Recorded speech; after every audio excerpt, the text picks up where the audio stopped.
solidarité, engagement, bénévolat, Radio Fidélité au cœur des assauts.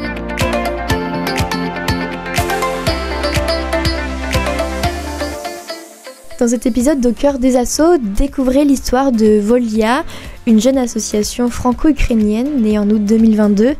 Elle vient en aide aux déplacés ukrainiens, soutient des actions humanitaires et sensibilise le public à la situation en Ukraine.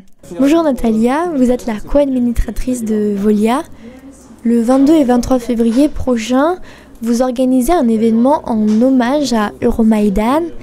Pouvez-vous nous en dire un peu plus et aussi la signification de Euromaidan? On veut expliquer, justement, sensibiliser sur le fait que ça fait 11 ans que la guerre a commencé. Par 2014. C'est ça. Et c'était les résultats des choix de l'Ukraine, des Ukrainiens. Il y avait le référendum pour les choix démocratiques européens. Et donc, c'était pour signer l'accord d'association avec l'Europe et continuer les voies diplomatiques, discussions, etc. avec l'Europe, économique aussi, renforcer ces liens-là. Ça n'a pas plu à Poutine, ça n'a pas plu à la Russie. Et donc, à ce moment, donc, nous, on avait les vrais soulèvements contre le gouvernement qui était installé aussi par Moscou. Et les finalités, c'était la révolution des dignités, on dit, ça s'est transformé. Donc ça commençait par Euromaidan, les étudiants qui disaient non, nous on a choisi l'Europe, vous n'avez pas droit de nous, c'est indigne de démocratie. Et ça s'est fini par centaines de morts. Ça s'est fini par finalement Yanukovych, le dictateur, il était parti en Russie, il a s'échappé en courant. Et aussitôt, avant qu'on n'a même pas eu le temps de faire les élections, de s'y remettre, et après, parce qu'il a fallu beaucoup de courage, Poutine est venu à Crimée et il a fait l'annexation. Voilà.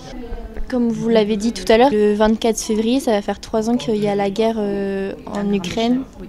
En grande échelle. C'est vrai qu'on entend de moins en moins parler via les médias. Est-ce que pour vous, c'est important de le rappeler aux locaux de la Loire-Atlantique et aux locaux nantais?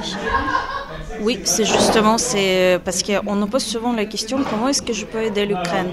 Mais parfois, c'est vraiment simple. Il faut juste pas oublier, déjà, c'est la première chose, c'est renseigner et aussi résister contre... Parce qu'il y a beaucoup aussi des informations qui passent... déviation d'attention, etc. Mais c'est important de se souvenir et comprendre qu'on est un petit peu dans la même situation que pendant la Seconde Guerre mondiale. Pour l'Europe, si l'Ukraine tombe, la question c'est quel pays va être la prochaine et après c'est qui va être les prochaines. Donc ça se finit pas là. Donc tout le monde est concerné. Je sais que la plupart des personnes en plus donc, ici aujourd'hui, comme vous voyez, on a rencontré énormément de personnes locaux très sensibles, humanistes et sincèrement qui nous aident et pensent à l'Ukraine. Mais en fait, être si loin, on pense qu'on est loin, mais on n'est pas assez loin. Merci beaucoup Natalia. Merci beaucoup.